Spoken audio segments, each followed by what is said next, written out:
Guess who's back? You're now listening to Unapologetic, the podcast, with your two hosts, Trey and Reg, discussing any and everything unfiltered.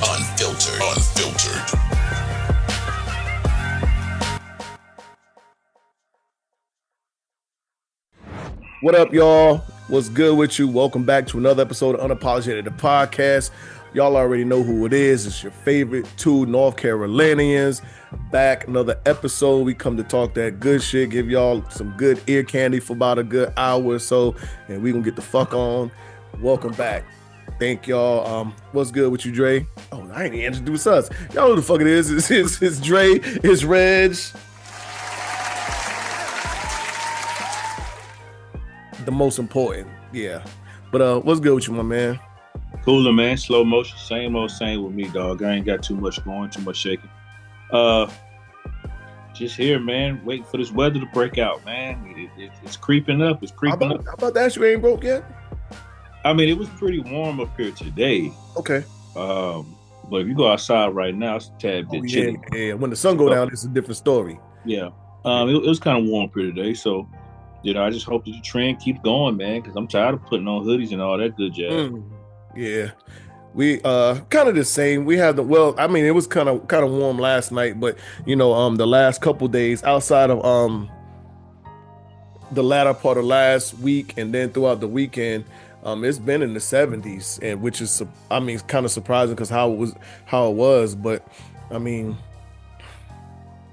I'm good with it, man. I say the same thing I've been saying to everybody. Like I'd rather it get to that one place to where it's consistent. Either it's just consistently cool weather or it's consistently warm, hot weather. Like I'm tired of the back and forth. Like you said, I gotta, damn, am I in a hoodie today or I'm in a t-shirt? I got sweats on or I'm in, shorts or whatever. Like I'm tired of that shit. So. Yeah, but outside of that, dog, I've been cooling, bro. Mm-hmm. That's good stuff, man. What about you? Same here. We'll get to a little bit of it later on. Life is good. I have no complaints at all, man. I got breath in my lungs. My babies are doing good. My bills are paid. So it ain't too much, in life that I can complain about or either, be upset about. Like I'm good. I'm good with everything, man. Let's get to the shits, man. Let's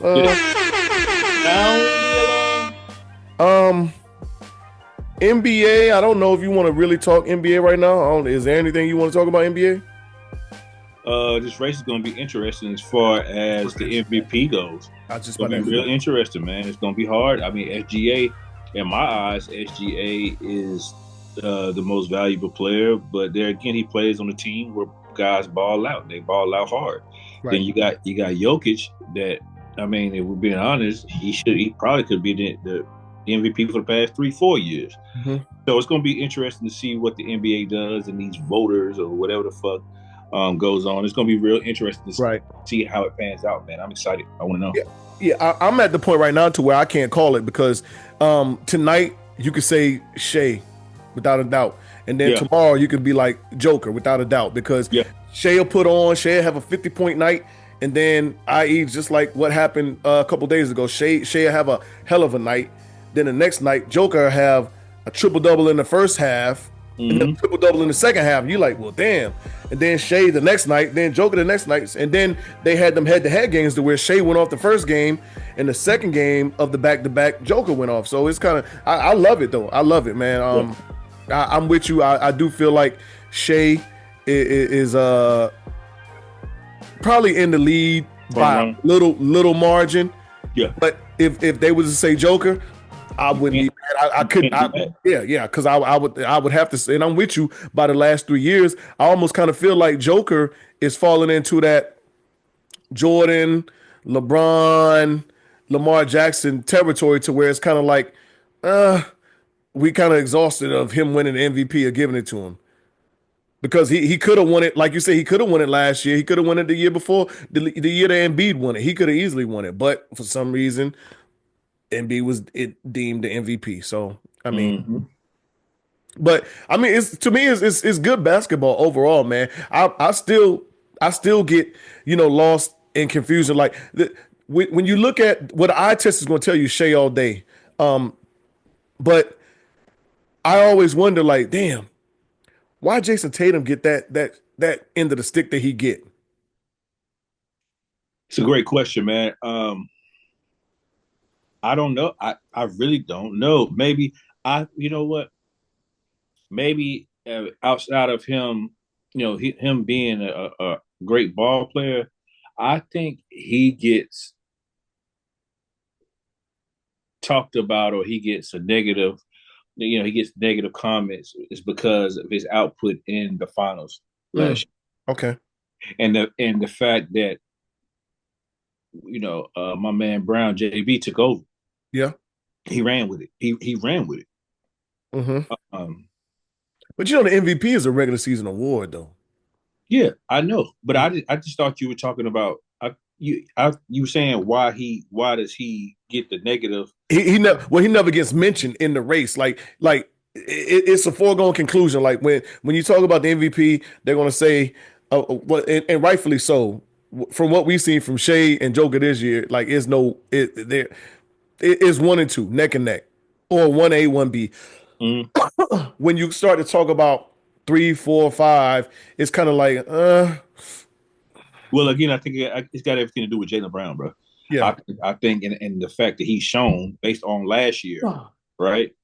Based on last year that he can be the man. Yeah, and he was the man. So how can you be the MVP? And you got somebody that's also the man, if you will, on your team, right? SGA, yeah, they got hoopers, but Chet ain't the man. No, hell no.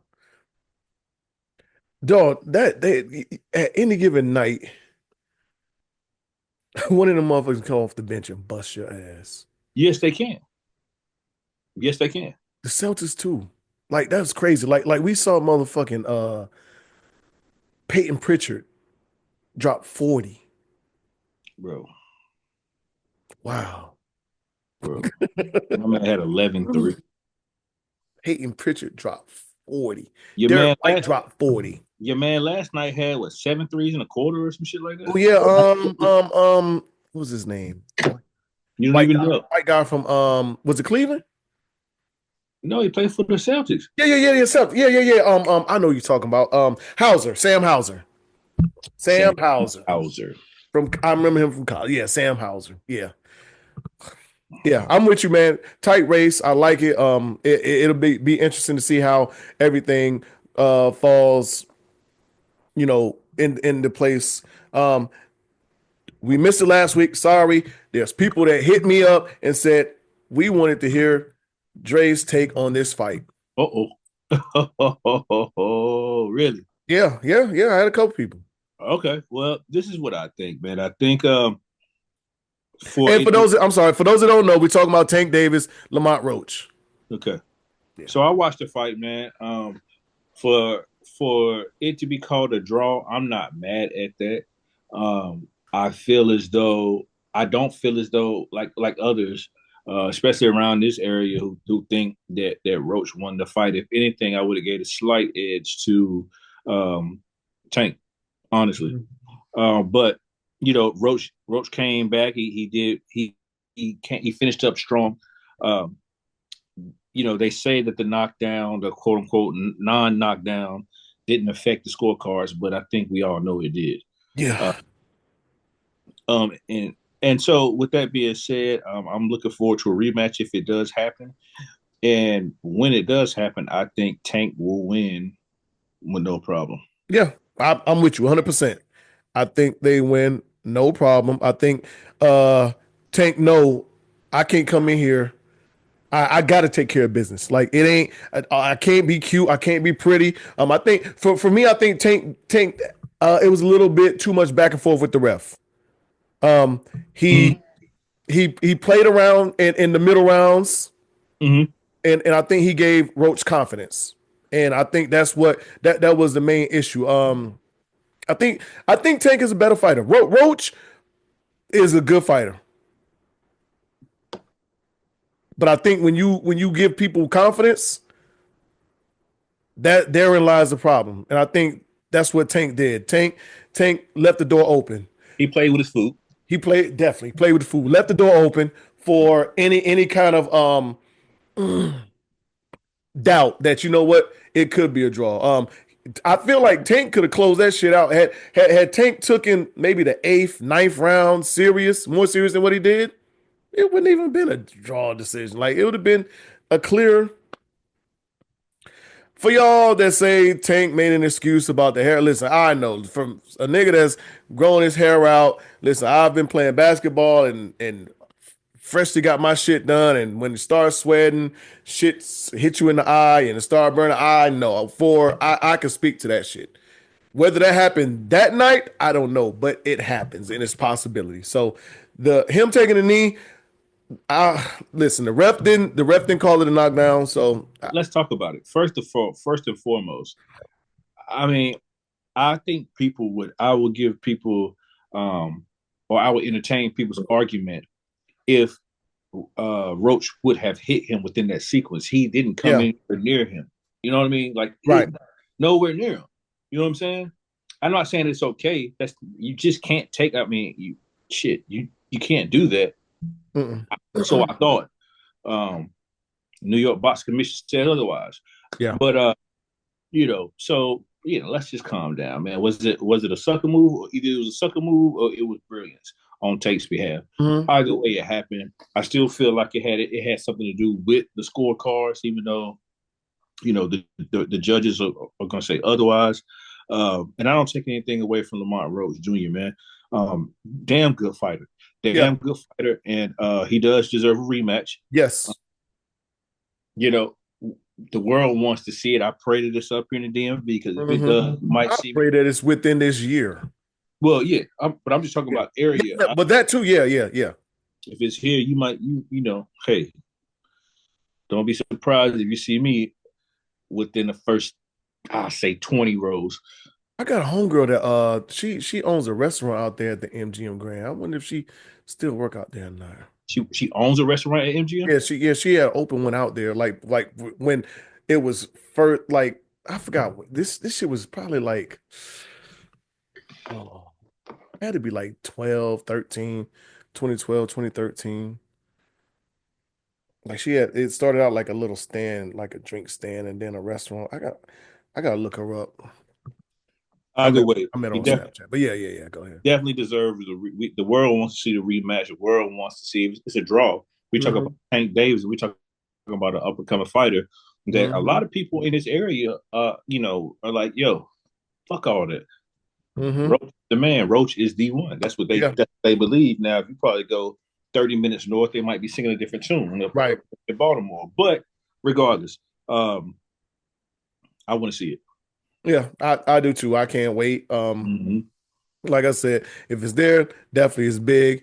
And hopefully it's within the year. I mean, within this year, like that, I think that would be a good match. To close out the year, especially if they do that in October, November, December, sometime. Yeah, Tank said he want to fight in May. Cut it out. Yeah, no. Cut it the fuck out, Tank. Gervonta. But I kind of miss that boxing though. You used like when we were growing up, boxers would probably get like a good 3 fights in a year. We got to that Floyd Mayweather type thing to where it was that one, maybe 2 fights at the most, maybe like the warm up in January, February against as Dickie V would call it, a cream puff, and then you have the big mega fight in the end of the summer or whatever else. Like, I kind of miss that, to where these motherfuckers used to get about a good 3 or 4 fights in the year. Well, the reality of it is that it's more so a gatekeeping now. Oh yeah, right. They don't give a fuck about the small time boxer. No. They give a fuck about the money grab, right? And that's okay. You're entitled to do that. You don't have to. But also too, in that, back the times of what you're talking about, they also, while it was like, was it a tune-up fight? Yes, but they also gave a shit about putting money in the next boxer's pocket. Yeah. Today, not so much. Let me ask you a question. Do you miss the promoter in boxing? No. Okay. I don't. At the end of the day, like, yeah, I mean, was it entertaining? Yes, but I'm one to say like it, and there's still promoters in boxing. They're just not outlandish like how not like it was like you had the motherfucker that was gonna sell the fight, kind of like the Flavor Flav of the box. Like they gonna sell the fight, they gonna blah blah blah, do this, do that. But most of these boxers are kind of their own promoter these days because a lot of these motherfuckers got great personalities. It's not necessary because they understand it's cutting the middleman, because now you getting exposure on both sides of the spectrum, right? From a standpoint, because just as much as you see Tank talking about whatever he's talking about, like he can get on a show or get on a podcast and say whatever he wants to say, right? That's going to get him notoriety. That's going to get him clicks. That's going to get him, that's going to make him more marketable. Then on the back end of it, you saw what he did at the press conference. He was subtle. Mm-hmm. Yeah. Right. So really these boxers control the narrative on how they're viewed versus a promoter, or we don't need all that. True.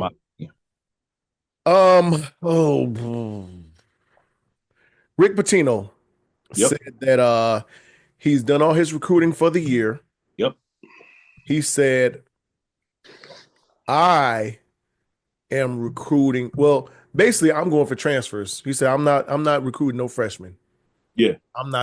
All my players will come out the transfer portal. Yeah. Do you blame him? No, I can't. I saw Cam Newton do a piece that said a freshman worst enemy is the transfer portal. He said, if you're a freshman, if you're a 5-star, top 10, top 15, top 20, top 25, top 30, top 50 player in the nation, and you're going to a school right now saying, hey, you got to give me a $5 million NIL deal. You got to give me this. You got to give me that, blah, blah, blah, blah, blah, blah, blah. You might find your ass on the outside looking in, because guess what? I might be able to go in the portal and find a motherfucker that got 2 years experience that, you know what, is hungry right now, ready to bust his ass. That's ready to come out and do what they do. I understand exactly what you mean. So when I look at like Auburn, Janai Broom, came from, where did he come from? Towson State or Towson. Towson. Yeah, I believe Towson. Yeah. And don't fact check us, y'all, but he came from but still, 2 years. Played against Auburn in the tournament. Right. They got their ass busted by Auburn, but guess what? He was busting Walker Kessler and what's his name? The dog. He man beat the Smith. He was busting their ass in the tournament. And guess what? Next thing you know, last year, he's in an Auburn uniform. Hey, man, money talk, bullshit walks, no matter how. Hey, if you got the dollar bills, I'm coming. I was talking to someone about that earlier, right? It's not about what's on the front of the chest anymore. It's not about what's on the back of the chest. And a lot of these guys, if it was, we'd be in. It's about the bag. If you got the bag, I'm coming to Blue Mountain Valley State. Right. You got the bag. Because I got to secure the money. Everybody else getting paid, why not me? Absolutely. You look at it when it comes down to the transfer portal, right? They say for 17, I think last year or this past season in the spring, it was 17 upwards to 1,800 spots for 3,300 kids. Woo. For 3,300 kids. So that means somebody ass is going home to work at UPS. No offense to the guys working at UPS, not at all. But it's a big difference between thinking that you're going to go get you a bag and going home to work at the local factory. Right. It's a big difference. So I'm all for Rick Pitino. At the end of the day, I'm not going to get no 17-year-old. Right. Give me the 21, 20-year-old grown-ass man who's at the cusp, at the brink of going into the league. And that's for football too. Baseball, and hungry. And right. They're not coming with big demands either. They're not. Off the bat. Unproven with big demands, saying you got to do this in order to get me on campus. I got you. Yeah, I'm with you. So, that's just how I see it, man. Morehead State for y'all. Morehead State. What is that? Shout out to Morehead State, man. Yeah. Shout out to Morehead State. But that's where Johnny and the motherfucker is a player of the year candidate right now. Going crazy. Yeah. I don't know how we missed on a motherfucker like that, but whatever. I mean, yeah, you know how. Yeah, I do. But yeah, I can't blame Rick Pitino. No. Yeah, if I can go to the portal right now and get me five dogs that's ready to come on campus and bust ass, and they ain't think about all that other cute shit that these freshmen want. Look, you got to give me this. You got to give me that. Oh, guess what? Da. You know what? Also, I need about 5 to 10 tickets every home game for blah, blah, blah, blah. No, these motherfuckers that's coming out the portal already know, like, you know what? I gotta earn a spot somewhere. Right. I'm coming from a mid-major. Right. It's an honor for these motherfuckers to even want me. So they're gonna give me some money. You know, I can't blame Rick Pitino. And he's not, and for what he got on the court right now, what he's doing a bad job. The motherfuckers had him, I forgot where they had him at, but he's well above. I think they won the fucking Big Ten, right? I think they won the Big Ten. Not the Big Ten, but the Big East. So yeah. He got some dogs over there. Yeah. St. John's is playing ball. He got dogs. So to move on, y'all, I had the honor to go to North Carolina Tar Heels versus Duke Blue Devils game. My first game going to, this rivalry. And when I tell y'all it was an amazing experience. It was an amazing experience. If y'all have not been to a rivalry game of your favorite home team, whether even if you're a Duke fan, you have to go to one of these games. Whether it's the basketball game, the football game, whatever else, you got to go to it. This shit was electric. I can't even really put the shit into words. I wish I got more pictures and videos than I did, but it was just kind of living in the moment. I damn near cried just being there in that atmosphere, because it's kind of like, when you're like me and Dre as a kid, right, growing up, watching this team, loving this team, you feel like you're a part of this team, the family, you bleed the color blue, that Carolina blue, you know what I'm saying? So it's just like a surreal moment almost, you know what I'm saying?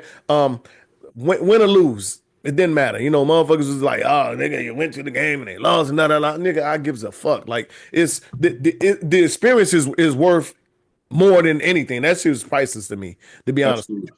Priceless. So I absolutely loved it. It was kind of like on the humbug. Like I did not expect to be there. I didn't even, when I found out I was going, I didn't even say nothing, because I was like, you know what? let me just wait, because it's it's too good to be true, right?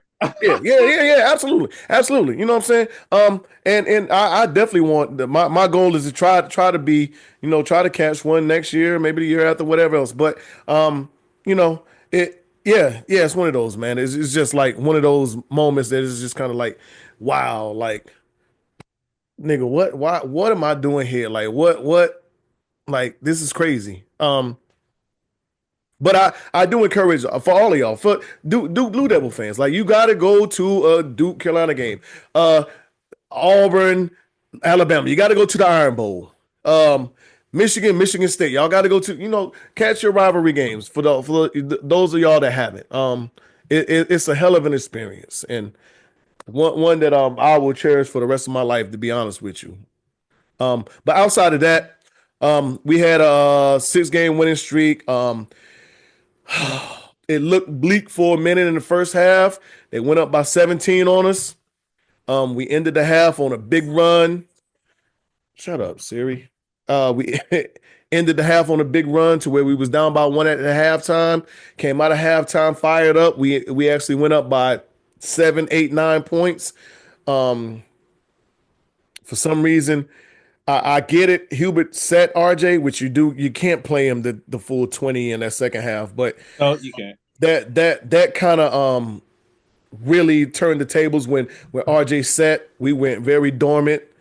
and we ran out of gas from there, and we ended up losing the game. I'm not upset at all. The main thing I've been saying all year, and I think Dre's been saying the same thing, is just like the effort that we see on the court. I saw that effort. I saw the effort in that Duke game.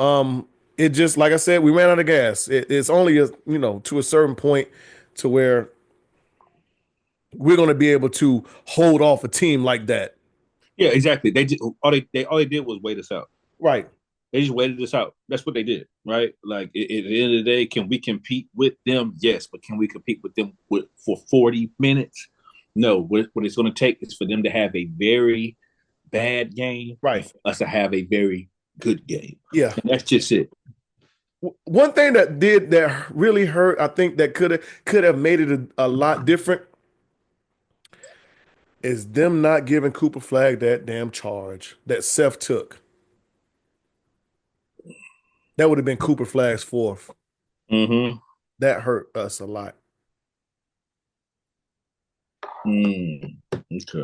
I think that hurt a lot. But even though Cooper didn't go off, but him being in the game is going to be a factor because you got to account for him. You have to. So when we got him in foul trouble in the first half and he went to the bench, everything was great for us. Yeah. Him getting that fourth, I think, would have made a bigger difference. I can't remember number 6 name. He hit 2, 3. Man, that's the boy from Syracuse. Threes. Yeah. Big threes that hurt. And then Knuckle. I think he hit 3, didn't he? Yeah. Yeah, in the second half. Yeah, that really kind of like, and I'm just sitting there, I'm like, oh, this motherfucker right here, like he's making the difference that we don't need somebody to make. But they're the most talented team. Right. Yes. Yeah. Yeah. I mean, it is what it is, bro. They're the most talented team in the country. Mm-hmm. And it showed Saturday. Right. I'm not mad at the fight at all. I'm not mad at Rudy Poo, like you said, a Rudy Poo, their center, at the time, because he was playing center at the time, right? Whatever number, you said number 6 at the time. Yeah, number 6. Yeah. Yeah, he was at the top of the key. He was receiving. They was running like some bullshit motion. He was receiving the ball at the top of the key. They knew we could not leave the paint open, and he fired him up. Yeah. And cashed in. Yeah. I mean, us going into this ACC tournament, I still feel the same way. As we just said before, we got on, Ohio State lost, which is a big boost for us. I think the way that we are playing, I think we, outside of Duke, we can catch a lot of these motherfuckers slipping and hit them upside the head. I don't know if we need to catch anybody slipping. I think with the confidence that we have now, as long as we play our game, the only team that's probably hands down better than us is Duke. It's Duke. I think we're the scariest team in the tournament right now. The scariest team. Duke is already the team, but I think we are definitely the scariest. Like if a motherfucker said, "Oh yeah, we wouldn't mind playing the Tar Heels right now," they out their fucking mind. Outside of Duke, right? And anybody that didn't have us on their side of that bracket probably was breathing a sigh of relief. Right. I guarantee you, Wake Forest right now is kind of like, all right, right. Yeah, and as good as I mean, they're pretty good, right? Like we'll see what happens tomorrow, but I don't think they're gonna win. I don't think they're gonna beat us. No, I don't believe it. No, we get that big man in trouble, it's a wrap. Oh yeah. All right, to move on, Angel Reese came under fire because she made a statement talking about WNBA players sitting out possibly as long as they need to until things change as far as with their collective bargaining agreement, pay being increased, whatever else. A lot of people made a point that it sounds good, but how's that going to happen when, i.e., this last year, the WNBA was $40 million in the negative? Yeah. My hat is off to Angel Reese and what she's attempting to do. Right. And let's just be honest, they do deserve the money, right? They're athletes. They deserve to get paid. They deserve, some of that. They deserve, the WNBA as a whole deserves bigger TV deals and more exposure, right? But from a business aspect, it goes back to what we've been saying and what we've been seeing for a very long time. And it, who's bringing in the big bucks? What sports are bringing the big bucks? It's got if it don't make dollars, it don't make sense, man. Right. And that's unfortunate for them. And they just got to keep on grinding, got to keep on fighting. It's not fair. Right.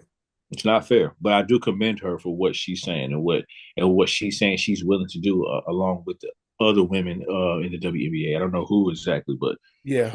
And I look at it the same way. And I was thinking about it like, okay,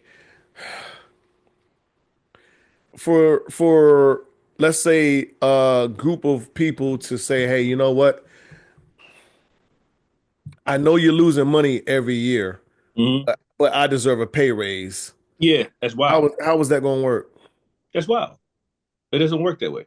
Right. It don't. So I think the main issue is, okay, now, us as a whole with the higher ups have to figure out, how do we make the league more money? Because when the league makes more money, I think everybody else is going to eat too, because the NBA kind of did the same thing. The NBA contracts boosted to astronomical figures when they got that TV deal and all that other shit, right?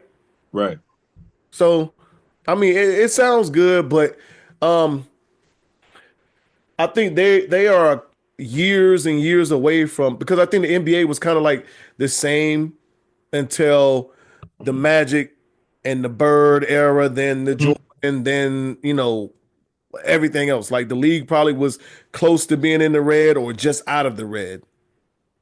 The NBA. So until and then the whole LeBron era, and then this big TV deal. So the sad thing is, as a purist, basketball purist, you watch women's college basketball, you'll watch a WNBA game. You might have 3, 4, 5, 6 homeboys that don't give a fuck about women's basketball. Right. And there's a lot of other people that are like that. So then you have Caitlin Clark that comes into the league. Now you're a casual, avid basketball watcher. Is like, you know what? Let me see what's going on. So now they're watching because of Caitlin Clark. So I think, you and I and the other pure basketball purists that love basketball ain't going to get the job done. You need the casual fans too that's going to, take it to the next level. Right. Because hockey been that way for the longest. Like hockey is going to stay around, but hockey has always been the behind NBA, NFL, MLB as the fourth, and it's way behind them, because guess what? Hockey has its pure fans, but once hockey started, like whatever that tournament they did this year, the niggas is all over ESPN, Sports Center, everywhere. Now it's kind of like, okay, they done found a recipe or remedy that brought in some more like just casual watchers. So, hey, listen, man, hockey boys will always make money. Yeah, always. I saw a stat that said Stephen A. Smith makes more than the highest paid hockey player. That new deal he just got. Wow. I believe it. To move on real quick, Xavier Worthy, right? Xavier Worthy fiance is a world-class hurdler, right? Okay. Her name is Tia Jones. During the NFL season, he hired a private investigator because he suspected that she was cheating. Private investigator confirmed that she was cheating. Season's over. He confronts her and basically asks her to move out, like to leave whatever house, whatever was going on. She didn't like it. She put hands on him. She continued to put hands on him. He pushed her off of her, and he isolated himself, called the police. The police didn't respond to what was going on. She called the police. The police responded. The police got there. He said, no, I just want her to leave. I don't want to press charges. She said, he pushed me. I want to press charges. he was arrested. Yep. Reports came out that said he was arrested for domestic, aggravated domestic violence. Mm-hmm. Within the next, I guess, 24 to 36 hours, he was released. Charges was dropped due to evidence saying that he did not assault her. Right. So that's where we stand with Xavier Worthy. Good luck to that young man. Yeah. I mean, luckily that, it came out that he was not found guilty on anything. The truth came out. Charges was dropped because she lied. Mm-hmm.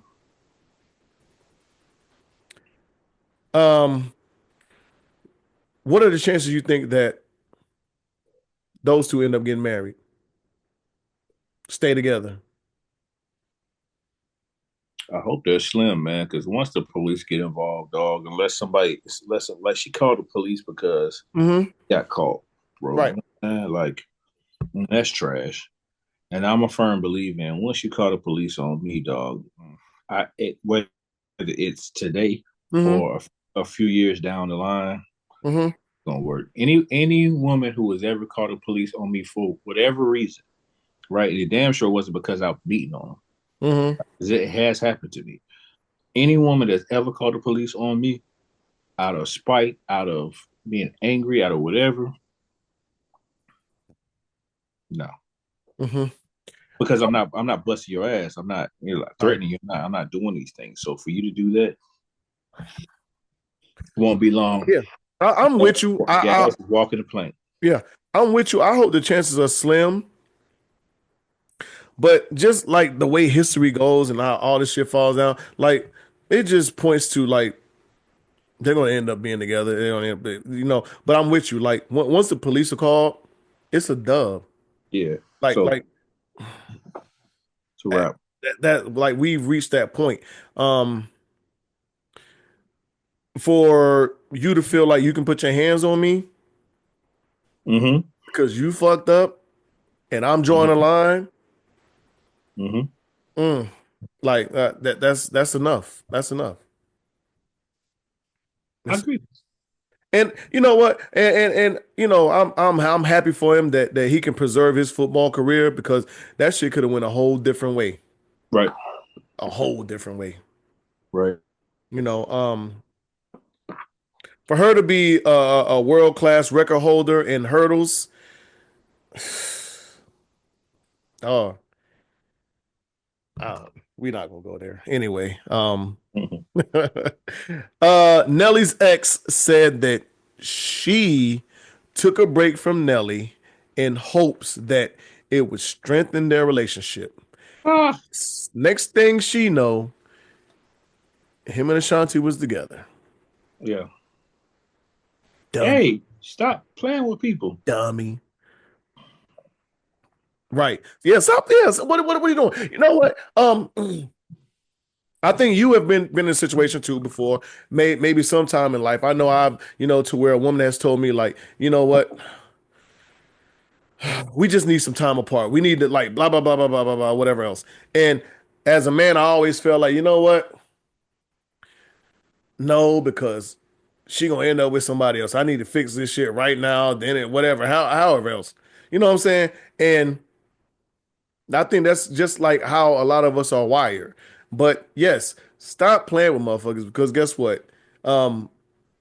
Looking at it at that end of the spectrum, I probably could have said, you know what? Let me go find my Ashanti.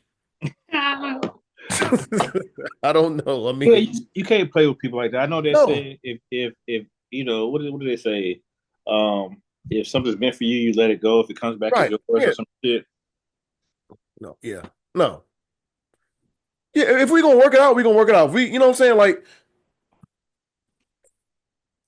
yeah, I get it. Like, you might need time to figure out, we can think about this shit, but if it's in an attempt to say, you know what, this is gonna strengthen us or this or that, whatever else, like, people ain't got time to play around these days.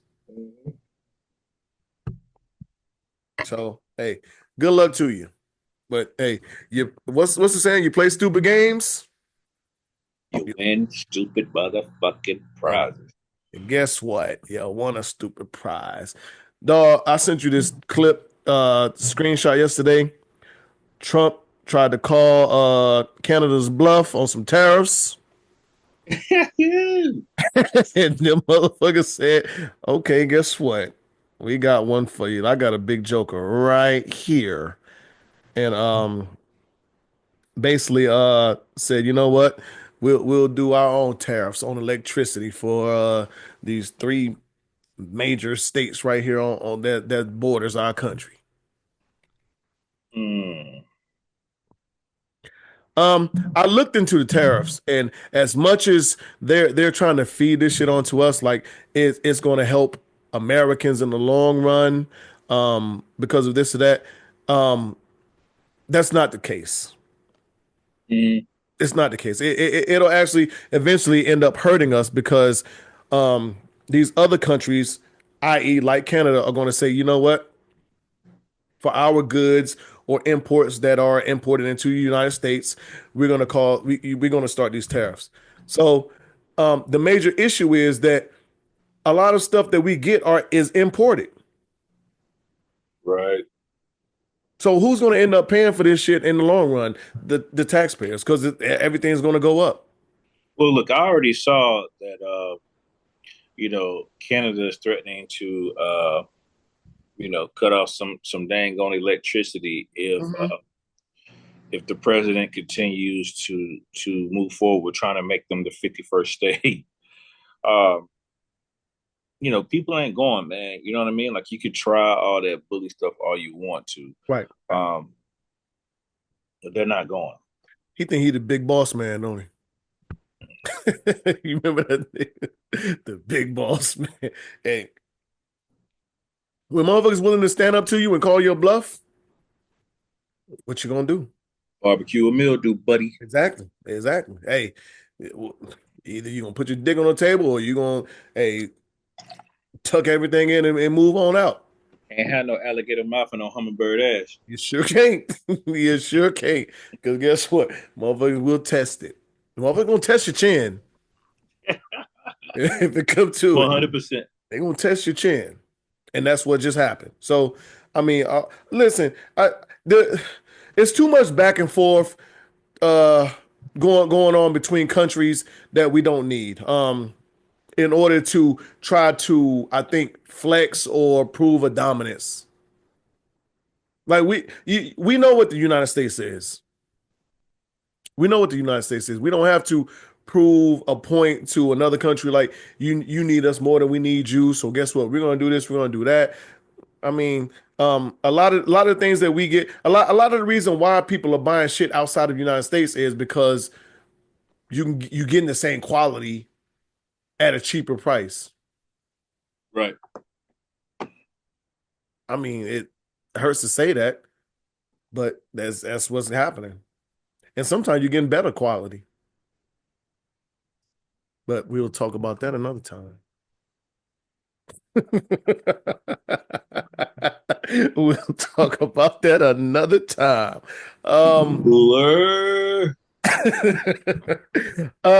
You got any thoughts on Druski and Odell Beckam being named into a Jane Doe allegation that she was sexually SA? We'll say SA. Again, and this is in relation to Diddy. Hey, dog, I don't understand. Druski wasn't even cracking back then. Yeah, that's what it said. Being said, yeah. He wasn't even cracking. There's no way that this man was in the Diddy party back then. Like, what? I don't know, man. It's money grabs. I'm gonna speak on his behalf, on him. I don't believe it. Like, he wasn't cracking back in 2018, dog. And for that reason, I don't believe it. Odell Beckam, I don't know, man. I don't know. Listen, at this point, these people are going to try to do whatever they can for a money grab. Yeah.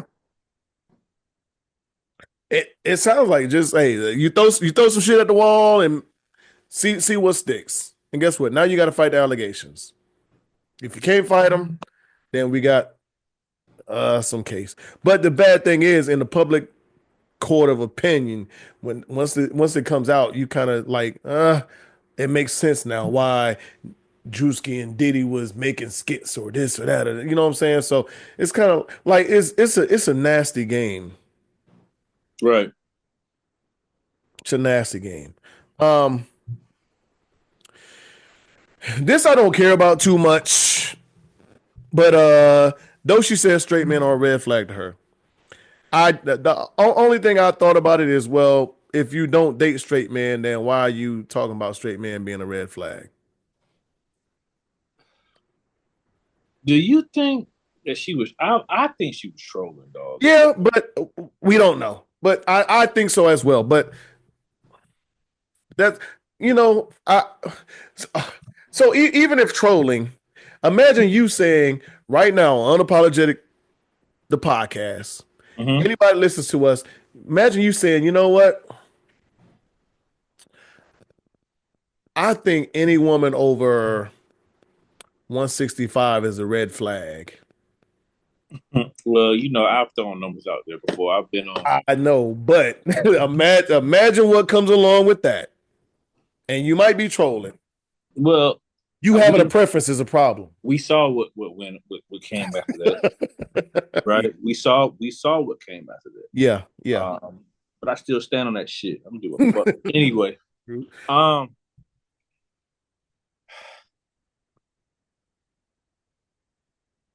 Scary times, man.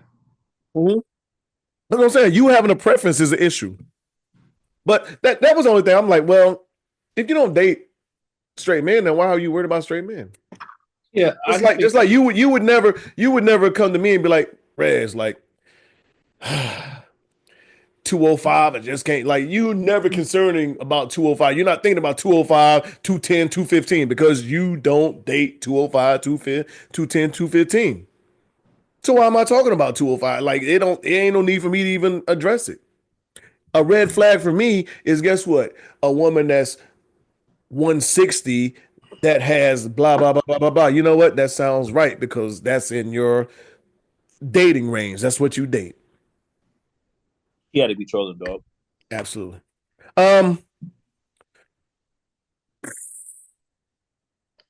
She was named Woman of the Year for 2025 by Billboard magazine. We are 3 months into the year of 2025. Who was? Doechii.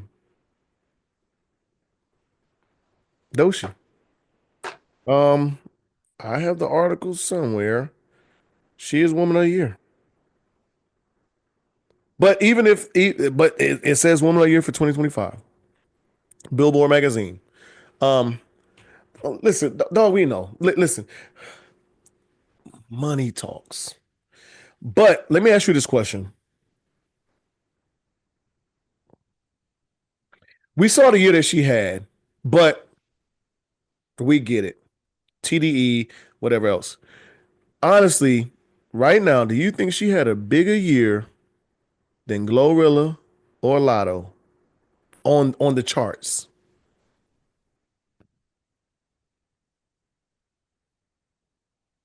I have a hard time believing it. Me too. Did she? I looked at the numbers. No, she didn't. She didn't outsell Glorilla or Lotto. They had more singles. I mean, if you would have told me Lotto, I would have been like, but Glow. Listen, nigga, to me, Glow was a fucking fish grease last year. I'm not even a Glow guy, Glow fan. I know that. I have songs that is okay, but Glow was fish grease. Yeah. And it's not a shot at Doechii, like, because people thought I had a problem with Doechii because I posted some shit. I don't have a problem with Doechii at all, but. Well, I don't have a problem with her per se. I just think that personally, the music is not for me. Right. Mm-hmm. That's just what I think. Mm-hmm. But if that's what you like, you know what I'm saying? It's cool. Like, right? She still had a major year. That's not taking anything away from her. She had a major year. She did. Right. She did, but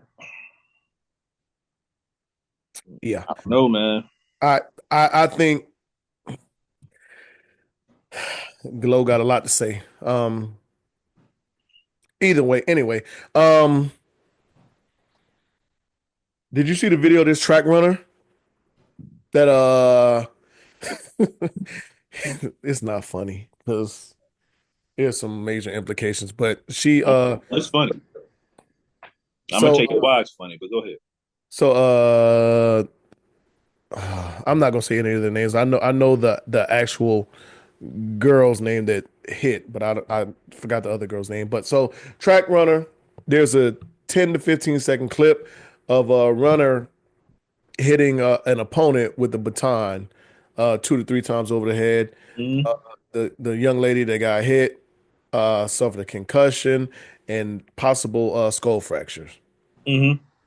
So the assault, the young lady that assaulted her said that we didn't see the bumping and pushing before, I guess, whatever was caught on tape, which by rules is nothing. Is that happens.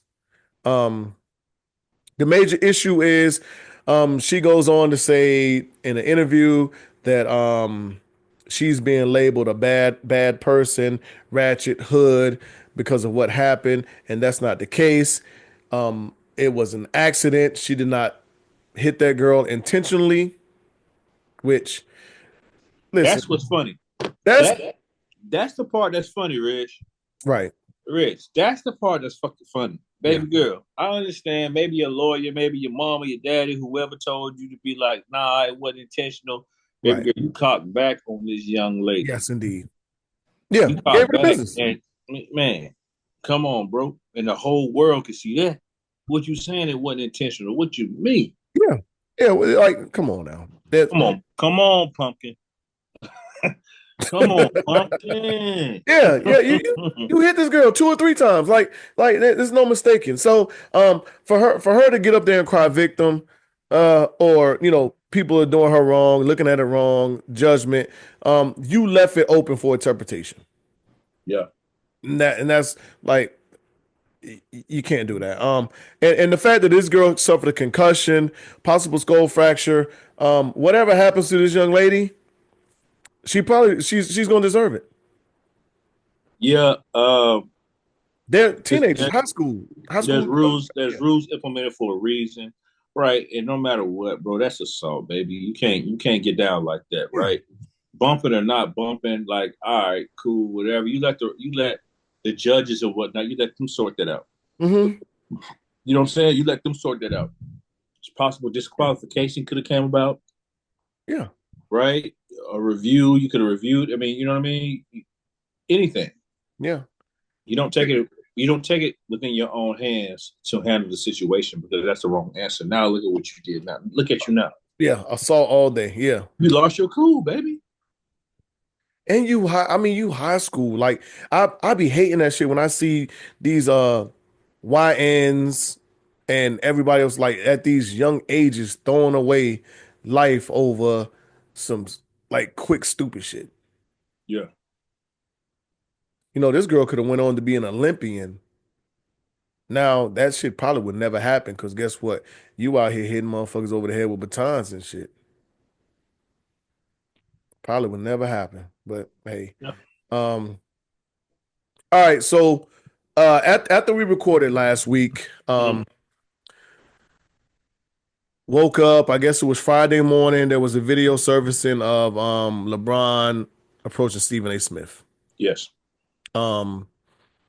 Since then it's a lot of back and forth here and there. I actually went back and watched the full 5 minutes of what Stephen A. Smith said. And then the next I think it was 8 minutes of whatever after he said that, and then this shit, and then I even took the due diligence to watch him on Gil's Arena today.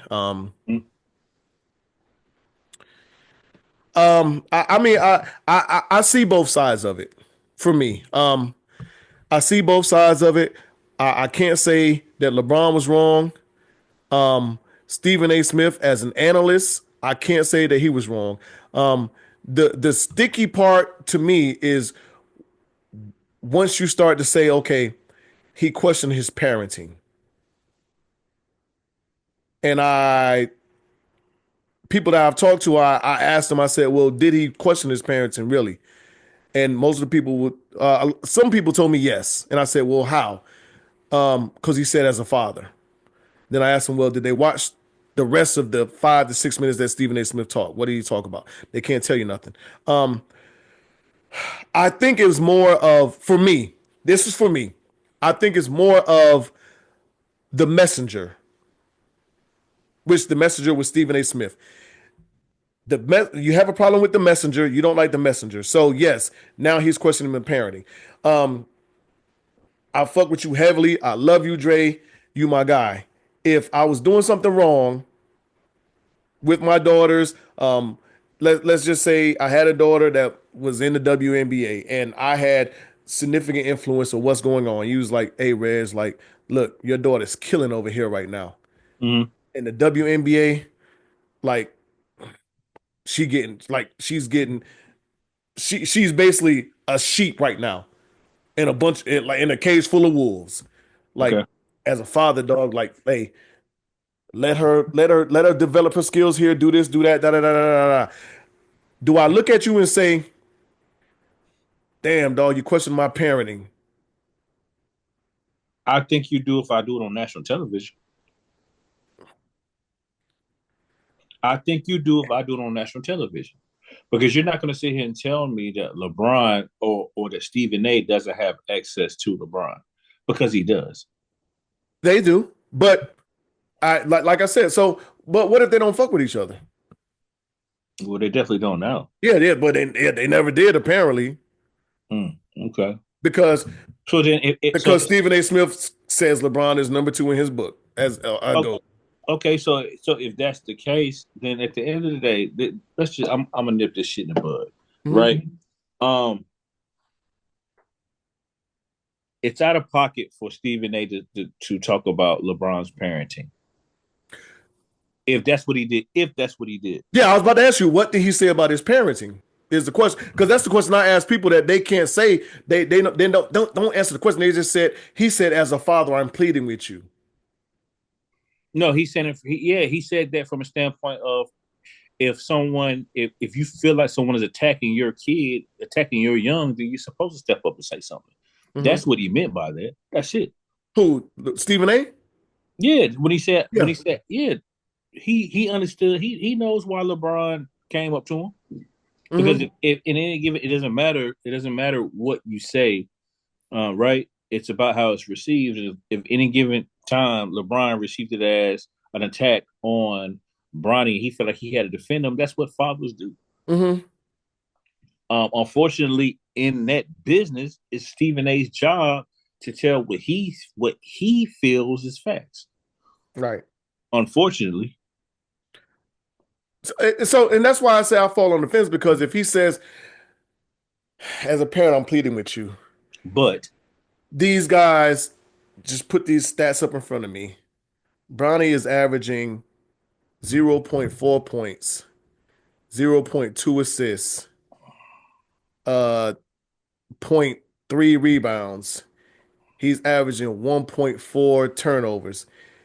He's shot 1 for 16, 0 for 7 at the 3-point line. He went on to name all stats and then said, like, in the G League, he's killing it. I'm rooting for him. I think he'd be better in the G League, blah, blah, blah, blah, blah, blah, whatever else.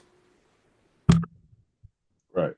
So the majority of people say it wasn't basketball that was talked about. He strictly talked about parenting. That's basketball. He listed basketball facts to support why he's saying, hey, let him do his thing in the G League. He's killing the G League. He even praised him. He went on to praise him, I guess. And you can look at it as saying, you know what? He could have started with love and ended with whatever else, or started with this. But I don't know. I see it both ways. the man has a job, and yes, as a parent, you have a right to say, you know what, don't talk about my kid. But guess what? If every parent that got a kid in the NBA came up to every analyst or reporter, whatever else, and said, you know what, don't say nothing about my kid, then where will we be in this sport? So let me ask you this question: when is the opportune time to say something about Bronny? Say it again. When should anybody be able to mention Bronny whether he's doing good or bad? Well, of course you can mention when he's doing good anytime. When is the good time to mention his bad when he's not doing good?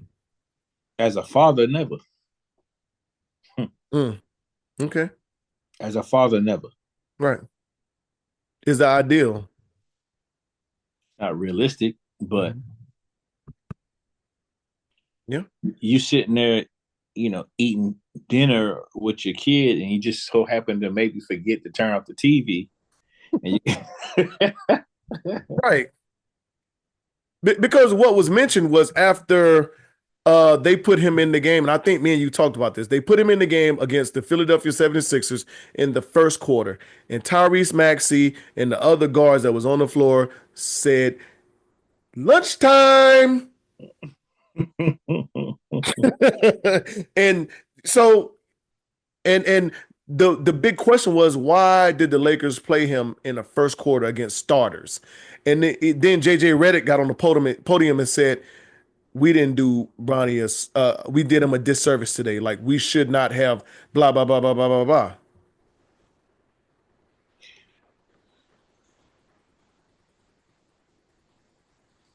This is what I think, Reg.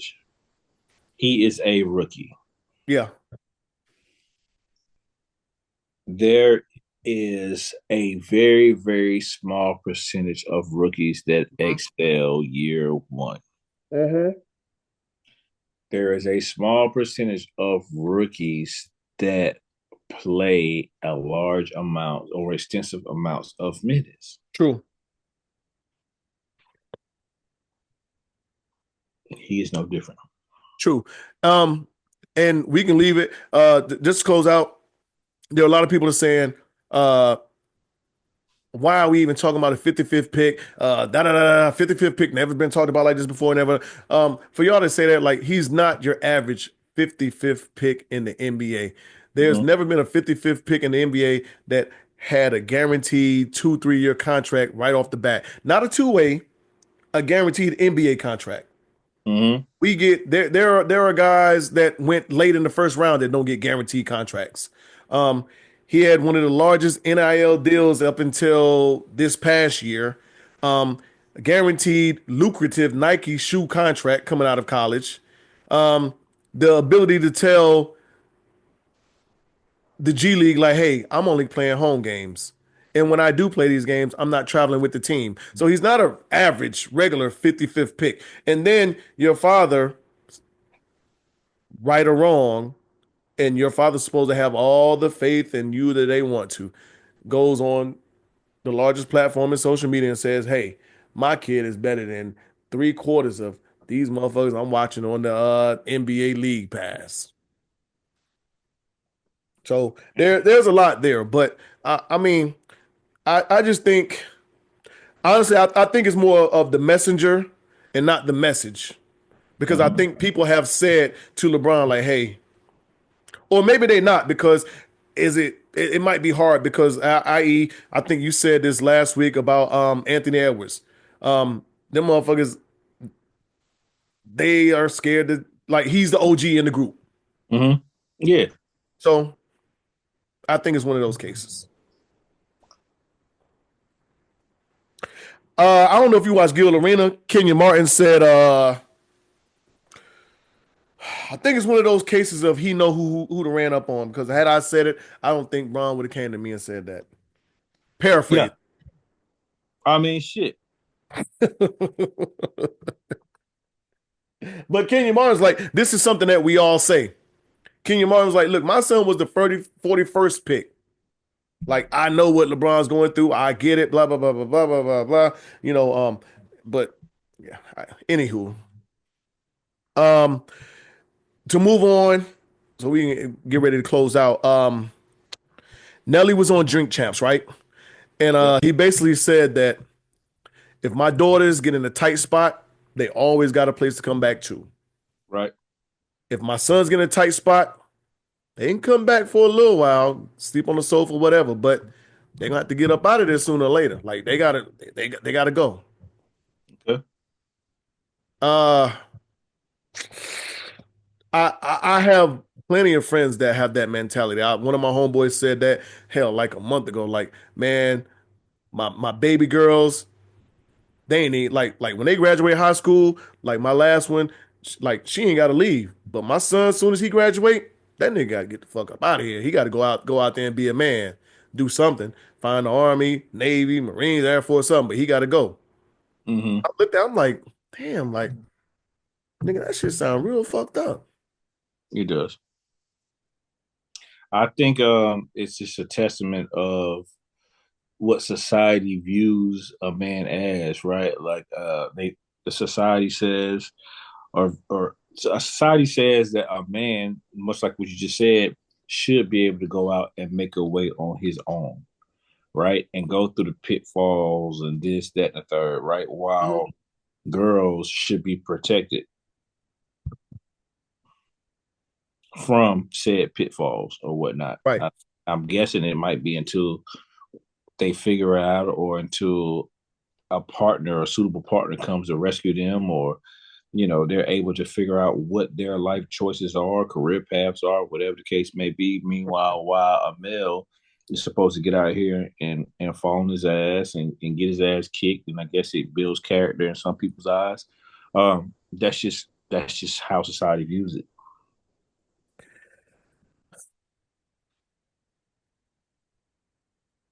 That's sad. I feel like there's a divide that happened. Us growing up and then now.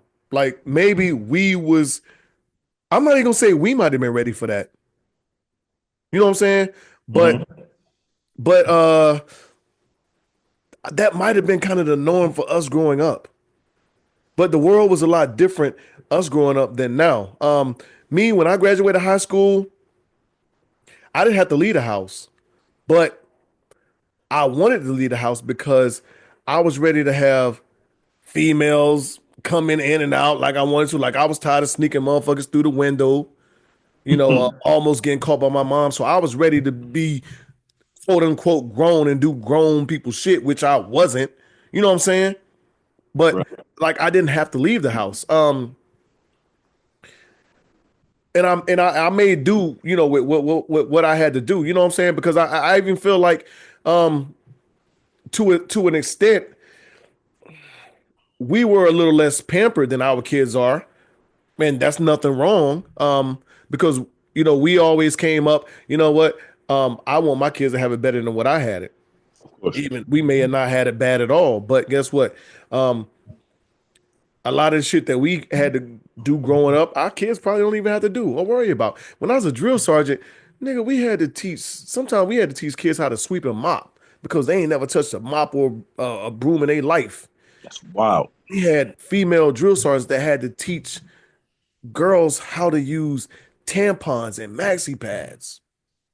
Like, it's like, so with that, like I get it, but I think these kids now, they like are they more advanced than us? Yes, because a lot of shit they can do with technology we wouldn't never have dreamed of.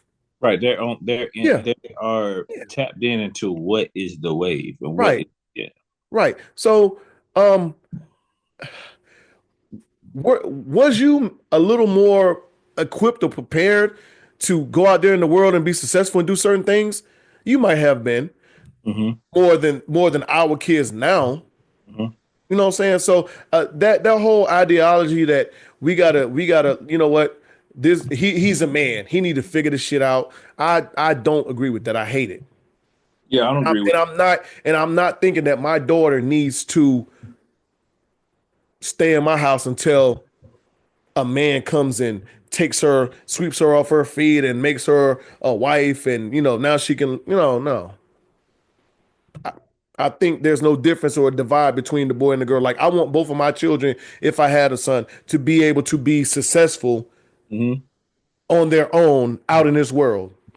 And I don't think you should be pushed unnecessarily pushed out of the house to get it. Now I get it. Like we got kids that are different.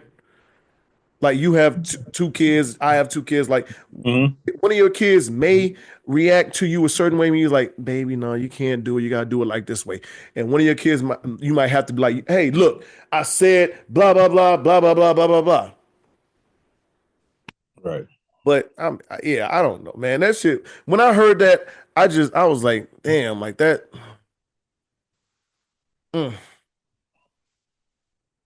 Yeah, bro. I don't agree with it at all. I don't. It's sad, honestly. I'll say this in closing. I think that's why we have a lot of women today that complain about men leeching off of women. Because we have a lot of boys that are growing up and all they know is to be a certain way, act a certain way, and we're not. We gotta get back to the point to where we are, it's one or the other. I think it's one or the other. Like when I watch you and Shonda, how y'all raise Adonis, I think I'm like, you know what? They on to something. Like he knows both sides. He's going to know the masculine side.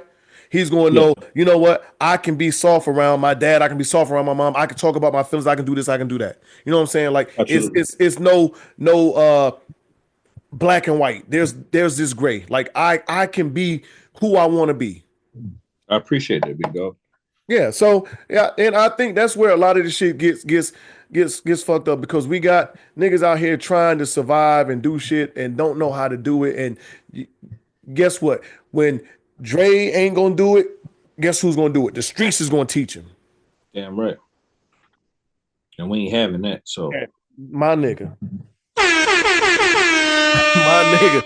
To move on, social media and relationships. You get in a relationship, this lady tells you, hey, all that shit, you liking these bitches in bikinis and doing this and doing that shit gotta stop.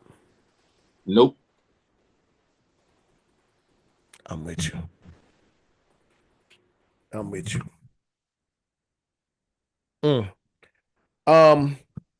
My eyes didn't start working because I'm with you. I'm Stevie Wonder. Right. I'm fucking Ray out this bitch with it. Right. So I posted this Chad Johnson clip the other day. I feel the same way. I tend to not try to dictate what you do, who you talk to, interact with, none of that stuff. Like the life that you had before me, I want you to continue to have that within the means of this relationship. Whatever you're doing on social media is what you're doing on social media. Like if it's not affecting our relationship. I'm not going to tell you to stop following such and such, stop liking this type of picture. If she likes to look at niggas in bikini shorts that muscle bound here and there, that's you. Right. Who am I to tell you to not like that if that's what you like? But me and you are with each other for a reason, so it's obviously something that you've seen that you like in me. Right. Even though that's like this is what you. So, I mean, what's the purpose of me to try to dictate that? There is no purpose. No. But that is a common thing between a lot of people. Silly. Yeah. I'm not with it. Let's get to these unapologetic truths. Sure. And wrap this shit up. No, I can't wait till these tickets come out. Well, the actual everything comes out for the football season, man. Yeah, I'm patiently waiting. Bill Belichick was out there with all his recruits. Yeah, I'm telling you, I'm patiently waiting. And like I told you when I text you, Julius Peppers, LT. LT, Howell, Drake May was out there, and I didn't pay attention to it. So I walked by a table. There was a table that had like a bunch of signed Julius Peppers jerseys, a table that had a bunch of signed LT jerseys, Drake May, Sam Howell jerseys, like a bunch. And I'm like, damn, okay. So I stopped and I looked at the Julius Pepper jersey, and it was like 350. I was like, oh. I already knew it was gonna be. Look, I knew it's gonna cost, especially in that building. It's gonna cost. Yes, I said, it's gonna cost. but then I was like, you know what? You Hall of Famer, man. They just trying to. So I went about my business, went up to the seats, whatever, sat down, and then, sometime within the game, there was during a timeout, they walked Julius Peppers and LT out to center court. And I said, that makes fucking sense now. They in the building. I should, no wonder. And I could, you know what? Them motherfuckers actually signed those fucking jerseys, and that's why they out there. Yeah, so I was like, I missed out. So it is what it is. But I can feel you for it was a 49 yeah, Carolina joint. Yeah. Oh, you tripping? Yeah, I would have. Yeah. Yeah. I mean, shit. I get it though. I just thought somebody was out there trying to get a little come up. Thought, yeah. Wow. All right. I probably would have pulled a trigger on either one of those. I'm be honest with you. I'm gonna have I'm trying to figure out which jersey I want to get for this season. I was thinking Dre Bly heavy. Get your Dre Bly? Yeah, to wear to the games, but I don't know. I want to get a. I don't know. I'm gonna get a home. I was thinking, you know what? Maybe I get a home in a way. I was trying to figure out who I actually wanted to get, but I don't know. I want to get something that ain't nobody got. A lot of people ain't got. You're gonna see a lot of Julius Peppers jerseys. Of course. You're gonna see a lot of Yeah. I don't remember seeing a lot of Dre Bly jerseys when I didn't see a lot of 31s anytime we went to I don't recall ever seeing a Dre Bly jersey. I think that was a safe. Yeah. So I don't know. I don't recall seeing Lawrence Taylor jersey though. Yeah, we in a different era. These niggas, a lot of these motherfuckers don't even. Yeah, they don't go. Lawrence Taylor coming back to Chapel Hill, I think that means that makes a big difference. Like, it's kind of like, okay, now, like, we bringing the legacy back. We bringing these motherfuckers. And, Bill Belichick and Lawrence LT's history, like, so that makes a lot of sense. Because I think Belichick was a Giants coach. Yeah. My homeboy, who's a year older than me, he was like, damn, dog, I didn't even know LT went to Carolina. Yeah. I was talking to my homeboy. He was asking me who I think. He was like, Julius Peppers. He's your greatest defensive player, right? He was like, he was talking. I was like, I said, I was like, I don't even know, like, how you skip Lawrence Taylor? He's like, LT played for the. I was like, yeah, nigga, like, yeah, all good. All right, Unapologetic Truths. How do you stop yourself from overthinking situations? Man, that's a great question. How do I? Was that it? Yeah. I don't know how to stop overthinking situations. I don't know how to do that, bro. Oh, I don't. So I've got into the mode to where it's kind of like I've done what I can do. Okay. And so whatever happens from there, it happens. Like I'm going to do the best of my ability to take care of what I can, and everything else is out of my control. So once it gets to that point, I don't think about it no more. I don't let it like frustrate me, aggravate me. Within the last couple months, I've been told, like, listen, like, it's some shit that's happened, that I've seen that would have just fucked me up completely. But I've seen, like, you navigate it. It's just kind of like, you know what? And I'm like, hey, life is life. Like, this shit's just gonna happen. So why worry myself over what I can't control no more? Right. Okay. I think that's for me. Well, you took a different angle because I was thinking about. So you're thinking about knowing something or being into something or whatever, already having your feet wet when it comes down to a situation. Well, even if I something happened. I was thinking about overthinking as far as meeting someone new. Mm-hmm. That's where my mind went. Okay. So even with that, let's just say um there's a situation that's just kind of like, you know what? Damn, I can't use this one. Uh yeah, I can't use I can't. Y'all don't want to incriminate or expose nothing. But it, it was one of those situations to where it's just kind of like, you know, what can I do about it? Like I my hands are tied. Yes, it bothers me and it's on my mind.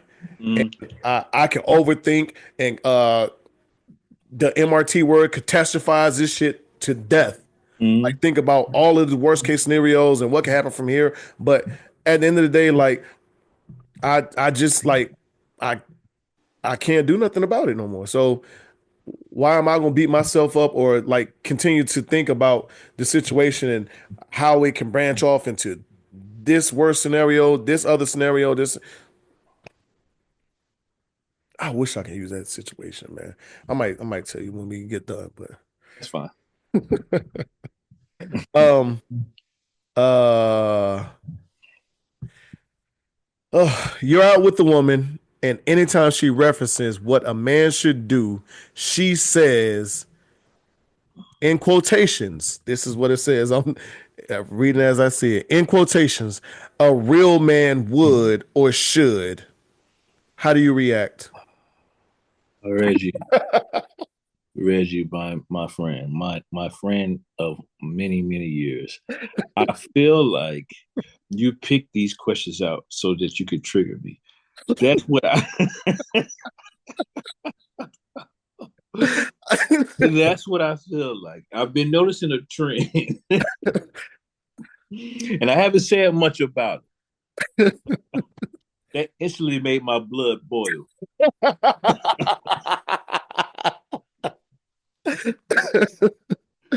Oh man. Instantly. Listen, man. If all right, okay. If you feel like you need to tell a man what a real man needs to do, if that's the way you feel, Uh-huh. then you don't need to be with said person. And I know we're going to get, hey, if Yeah. you don't tell a person what you want and need, then how will they know? I understand that, but there's ways to go about shit. Don't tell me a real man would do this. Tell me I like this. This is what I look for. Yes. Yes. Yes. Yes. Yes. Yes. Right? I have never ever a day of my life said a real woman does this. You would get killed for telling a woman what a real woman I would is, never. would, or should be because you're not a woman. They would tell Now, you that. if what I'm doing or what I'm showing is not up to par to your standards, then that's okay.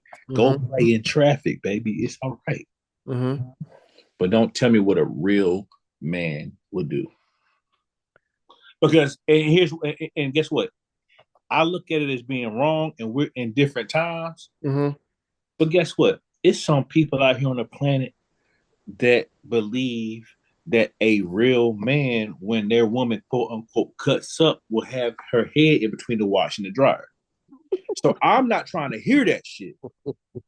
You're I'm right. not one of those men. You're But right. let's just think about it. Think about that. Yeah. Yeah. You're right. You're right. Um, I listen, I can't I couldn't agree with you more. Um, I think the whole because what she might think or deem a real man is five, six, seven, eight other people may say no. So yes, you saying I like this, I like a man to do this, I like a man to do that sounds a whole lot better. It makes more sense because you're saying a real man. Guess what? The lady I dated before you, I was with before you, or whoever else, or the woman I was married to, had a whole different idea or what a real man was. So it's easier for you to say, and it makes more sense for you to say, this is what I like in a man, or I like a man do this. Because guess what? If I got to go by what every woman I encounter thinks a real man is, I'll be fucked up. Yeah. And like I said, if you go ahead and tell a woman what a real woman is or should do, nigga, that shit'll be World War Infinity. You're a womanizer then. Yeah, yeah. Oh yeah, you're manipulative. Manipulative, all that. Wow. That was odd. If at any time it's accepted, what would be an acceptable time for you to lie to your partner or your partner to lie to you? Shit. Wow, that's a great question. Oh no, it says for your partner to lie to you, not for you to lie to you. So what would be an acceptable time for your partner to lie to you about something?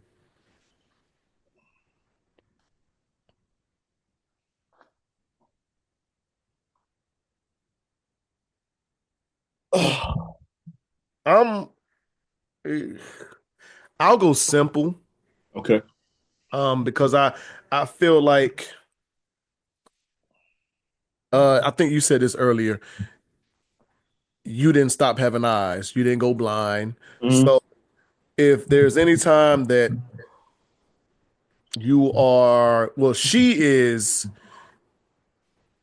admiring, looking at another man or whatever else, you can keep that shit to yourself. If I ask you about it, you can lie. Oh, okay. Okay. Well, even doing sexual engagement, if she was thinking about somebody else, I don't need to know that shit. If we're fine, we're comfortable in our relationship, I don't need to know. That's not lying though.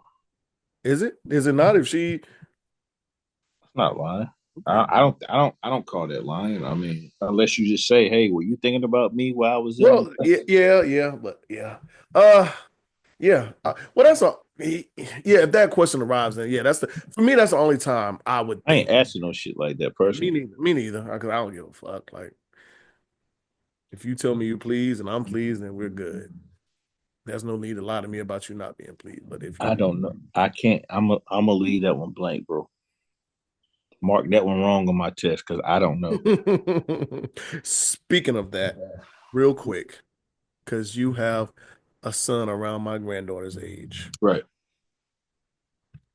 Talking to my daughter, Mm-hmm. she said, well, her boyfriend, fiance, however you want to frame him, TJ, I'll call him TJ. Use his name. Um, he tells me, hey, yeah, Luna's doing good. She had a math test and she scored XYZ. She passed, but she was docked a lot of points because she didn't tell the teacher or couldn't tell the teacher how she came up with the answer. Wow. And I'm like, that makes no sense at all. She got all these answers right, but she's docked points because she couldn't come up with telling the teacher or explaining how she got the answer. You know, and I talked to a couple other people about it, and it was like, so when we went to school, the only thing that mattered was you getting the right answer. These days with math, there's so many different equations and formulas that you can use.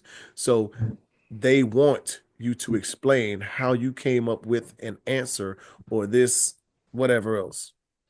No, I can't agree with that because when I was in school, one of the things that they did was, hey, you got to show your when it comes to math, you got to show Yeah, your you work. gotta show your work. Yeah, yeah. You got to show your work. But even at a point of going to school, well, because it was like, okay, 4 plus 4 is 8. Mm-hmm. But there may be more ways today to come up with 8. Your traditional math is not the only way to do these equations no more. Mm-hmm. Okay. So if they teach it a certain way, and like I don't know, dog. I'm not in school. I don't do this shit. It took me by surprise. So I'm like, wow, okay. She is about to be 7, Mm-hmm.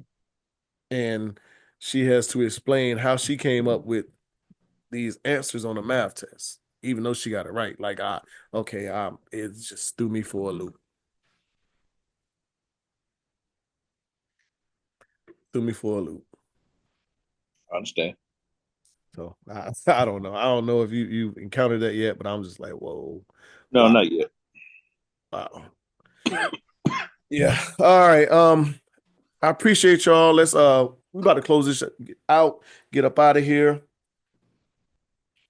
Hey man, well, I started off, man. Shout out to you, Big Dog, for making the time and for putting the work in for the podcast.